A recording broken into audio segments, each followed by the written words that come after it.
Bonjour, nous abordons aujourd'hui le chapitre sur le Moyen-Orient, ses conflits régionaux et les tentatives de paix. Et la question centrale qui va nous guider, c'est vraiment celle-ci. Pourquoi les conflits au Moyen-Orient n'arrivent-ils pas à aboutir à un processus de paix durable? C'est une excellente question. Et pour commencer, il faut peut-être définir de quoi on parle. L'expression Moyen-Orient, elle a été inventée au début du XXe siècle par un militaire américain, Alfred Mahan. Ah oui, ce n'est donc pas une désignation qui vient de la région elle-même. Non, pas du tout. Et son périmètre varie beaucoup. Pour les États-Unis, ça s'étend du Maroc à l'Afghanistan. C'est très large. Très. En Europe, on a une vision un peu plus restreinte, disons, de la Turquie à la péninsule arabique et de l'Égypte à l'Iran. D'accord. Mais ce qui caractérise vraiment cette région, c'est sa diversité culturelle, religieuse. C'est le berceau des trois monothéismes. Et bien sûr, il y a les richesses énergétiques, le pétrole, qui en font un enjeu stratégique majeur depuis plus d'un siècle. C'est ça.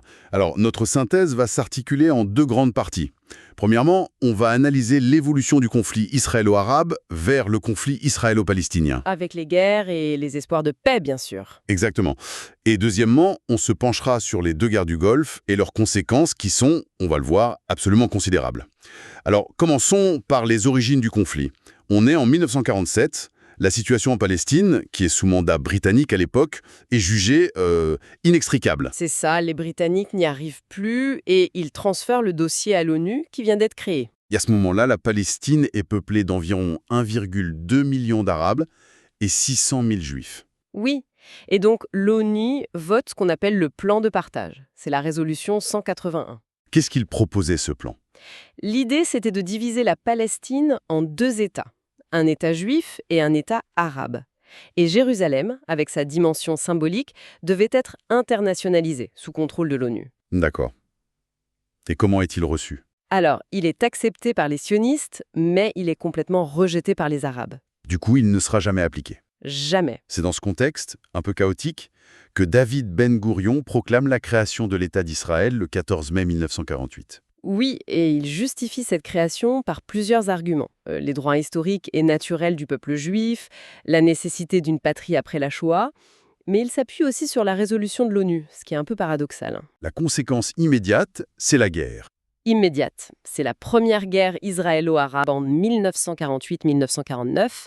Israël la remporte et agrandit son territoire, bien au-delà de ce que le plan de partage prévoyait. Et pour les Palestiniens? Pour les Palestiniens, c'est ce qu'ils appellent la Nakba, la catastrophe. On parle de 750 000 d'entre eux qui sont contraints à l'exil dans les pays voisins. Et ce n'est que la première d'une série de guerres. Une autre date clé, c'est juin 1967, la guerre des 6 jours. Oui, une nouvelle victoire militaire écrasante pour Israël, qui occupe alors le Sinaï égyptien, le plateau du Golan syrien, et surtout la Cisjordanie et la bande de Gaza. Et là encore, l'ONU intervient et adopte une nouvelle résolution, la 242. Elle exige le retrait des forces israéliennes des territoires occupés et le droit pour tous les États de la région à des frontières sûres et reconnues. Le fameux principe « la terre contre la paix ». Mais elle ne va pas fonctionner. Pourquoi? À cause d'une ambiguïté de traduction, en fait. Comme l'explique Henry Kissinger, chaque camp l'interprète à son avantage. Les Arabes exigent un retrait total avant toute négociation. Et Israël refuse de renoncer au territoire sans une reconnaissance préalable. Un vrai dialogue de sourds. Exactement. Pourtant, il y a une première tentative de paix. C'est Camp David, en 1978. Oui, sous la médiation du président américain Jimmy Carter. C'est signé par le président égyptien Anwar el-Sadat et le premier ministre israélien Menahem Begin. Et là, c'est un tournant majeur. Ah oui, l'Égypte est le tout premier pays arabe à reconnaître Israël. En échange, elle récupère le Sinaï. Mais cette paix, qualifiée de séparée, est très mal perçue dans le reste du monde arabe. Très mal. L'Égypte est exclue de la Ligue arabe. Et le président Sadat, lui, sera assassiné en 1981 par des islamistes égyptiens. Le conflit change alors de nature. D'un conflit entre États, il devient de plus en plus un conflit israélo-palestinien. C'est ça. Et un événement va tout changer. La première intifada, la guerre des pierres, qui commence en 1987. Des jeunes Palestiniens qui harcèlent l'armée d'occupation israélienne. Oui, un soulèvement populaire très durement réprimé. C'est aussi à ce moment-là, en 1987, qu'est créé le Hamas. Un mouvement islamiste qui, contrairement à l'OLP de Yasser Arafat, refuse l'existence même d'Israël. Tout à fait. Mais ce contexte, avec la fin de la guerre froide et la reconnaissance d'Israël par l'OLP en 1988, ça va ouvrir la voie à de nouvelles négociations. Et ces négociations aboutissent aux accords d'Oslo, signés le 13 septembre 1993 à Washington. La poignée de main entre Yitzhak Rabin et Yasser Arafat est restée dans toutes les mémoires. Absolument. Dans une lettre, Arafat écrit que l'OLP reconnaît le droit de l'État d'Israël à vivre en paix et dans la sécurité et qu'elle renonce à recourir au terrorisme. Concrètement, qu'est-ce que ces accords mettent en place? Il crée une autorité palestinienne qui va administrer une partie de la Cisjordanie et de la bande de Gaza. Mais de nombreux obstacles demeurent. énormément.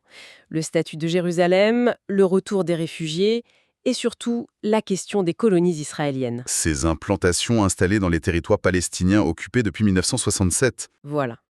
Elles sont illégales au regard du droit international et elles rassemblent aujourd'hui environ 600 000 personnes.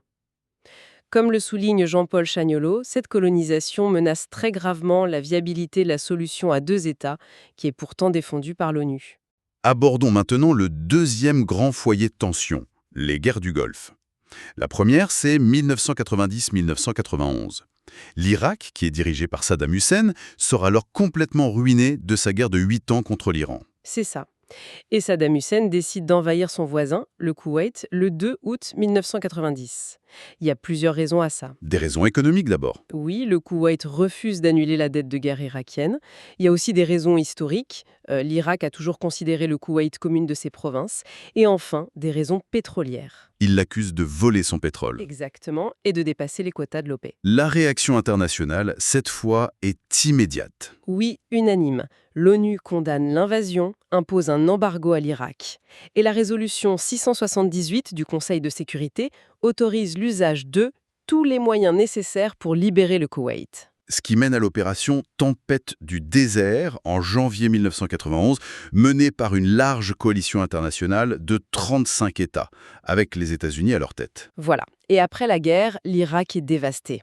Il est soumis à un embargo extrêmement lourd qui va durer jusqu'en 2003. Et selon le texte de Myriam Benrad, ces sanctions ont des conséquences humanitaires absolument dramatiques. Oui, on parle de la mort de 500 000 Irakiens.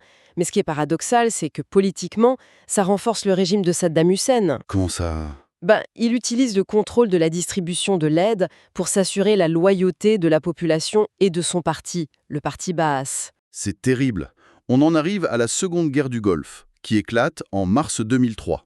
Oui, dans le contexte de l'après 11 septembre 2001, les États-Unis de George W. Bush accusent l'Irak de détenir des armes de destruction massive. Et ils envahissent le pays à la tête d'une coalition, mais cette fois-ci, c'est sans l'accord de l'ONU. C'est ça. Et la France s'oppose à cette intervention. On se souvient du discours de son ministre des Affaires étrangères, Dominique de Villepin, à l'ONU. Oui, l'option de la guerre peut apparaître a priori la plus rapide.